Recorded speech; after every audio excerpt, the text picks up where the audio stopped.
जैसे हमारे बच्चों को क्यों मारा गया सड़कों पर, उन पे पैलेट्स गन्स क्यों चढ़ाई गई, उन बेटियों को डंडा क्यों मारा गया, उनके प्राइवेट स्पॉट पे उनको मॉलेस्ट क्यों किया गया। आपने देखा है ऐसी वीडियोस आई हैं जहाँ पे बेटियों को मॉलेस्ट किया जा रहा है, बैड टच किया जा रहा है। तो आखिर आफ्टर ऑल ये लोग कौन रिस्पॉन्सिबल थे और किसके कहने पे ये आए? तो सदन में आ नहीं रहे हैं। जब आपको डिवीजन की बात करनी होती है, लोगों के बारे में जब आपको डिवाइड करना होता है सोसाइटी को, तब तो आप आके बहुत तुष्टीकरण की बातें करते हैं आके सदन के अंदर आके। और अभी आप आ नहीं रहे हैं जब पूरा विपक्ष चाह रहा है, जब पूरा यूथ चाह रहा है, जब पूरे जेनजी चाह रहे हैं कि आफ्टर ऑल ये कौन जिम्मेदार है जो इतनी बर्बरता बरताई गई हमारे युवाओं के साथ।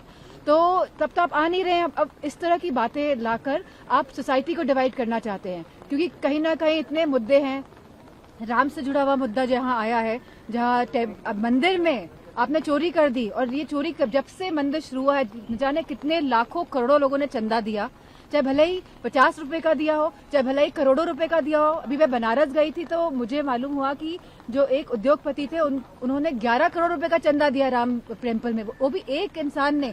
तो आप समझ सकते हैं कि इसका मैग्नीट्यूड, इसकी विशालता कितनी है। न जाने कितने हजार करोड़ रुपए का चंदा और दान और गुप्त दान और धातु दान भारतीय जनता पार्टी और उनके संगी साथियों ने लूट लिया है। तो इस बारे में आप चर्चा नहीं चाहते। हम तो चाहते हैं कि बच्चों के मुद्दे पे, युवाओं के मुद्दे पे चर्चा हो। हम चाहते हैं कि राम मंदिर के मुद्दे पे चर्चा हो, क्योंकि ये हमारी आस्था से जुड़ा हुआ मुद्दा है। और जो लोग धर्म के नाम पे वोट बटोरते हैं, धर्म के नाम पे तो वोट बटोरते हैं आप लोग, जो लोग धर्म के नाम पे वोट बटोरते हैं, आप चर्चा नहीं करना चाहते आज राम मंदिर के नाम पे। आप प्रभु राम जी को के नाम पे चोरी कर रहे हैं, आप चर्चा नहीं चाहते सदन में। तो क्यों नहीं चाहते हैं आप?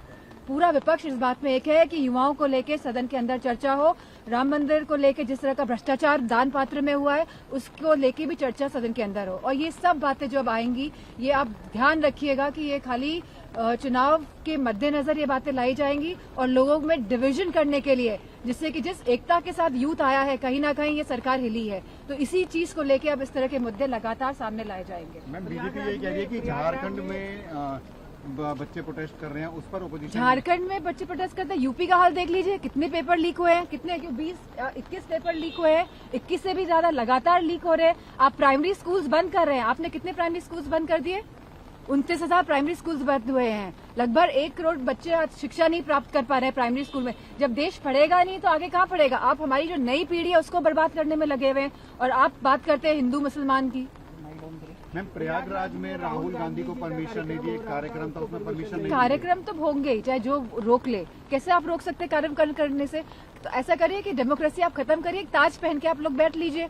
अगर आप कार्यक्रम नहीं करने देंगे, आप कल को जनेश्वर मिश्र में पार्क में कार्यक्रम नहीं करने दिया गया, क्या ये अपमान नहीं है जनेश्वर मिश्र जी का कि उनकी जयंती पे जहाँ पे सब लोग जाके उनको अपनी भावनात्मक रूप से उनको श्रद्धांजलि अर्पित करना चाहते थे, उनको याद करना चाहते थे, उनके विचारों को याद करना चाहते थे, तो आपने उनको अलाउ नहीं किया। आप कैसे रोक सकते हैं डेमोक्रेटिक सिस्टम में किसी को भी रैली करने से, किसी को भी किसी को भी लाइक मीटिंग्स करने के लिए? मैं समझती हूँ सरकार पूरी तरह लोकतंत्र को खत्म करना चाहती है, संविधान को मिटाना चाहती है। तो मेरी राय एक ही है कि भारतीय जनता पार्टी के लोग, सब लोग ताज पहन लें और बाबा साहब भीमराव जी के संविधान को दरकिनार कर लीजिए और लोकतंत्र को समाप्त कर दीजिए। समाजवादी पार्टी में पीडीए की शब्दावली पंडित जुड़ा है। ये शुरू से ही जो भी पीड़ित है, क्या पंडित लोग पीड़ित नहीं है?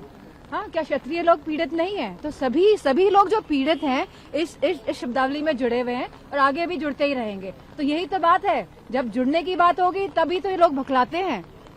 जब यूथ पूरा जुड़ के एक साथ आया तभी तो सरकार जागी है कि ये क्या हो गया। अच्छा, सोशल मीडिया प्लेटफॉर्म से आप रील्स क्यों हटा रहे हैं बच्चों की? जो उनका संघर्ष है, जिस तरह से वो लड़े, जिस तरह से वो आए संसद भवन तक मार्च करने के लिए, आप क्यों रील्स डिलीट कर रहे हैं बच्चों की?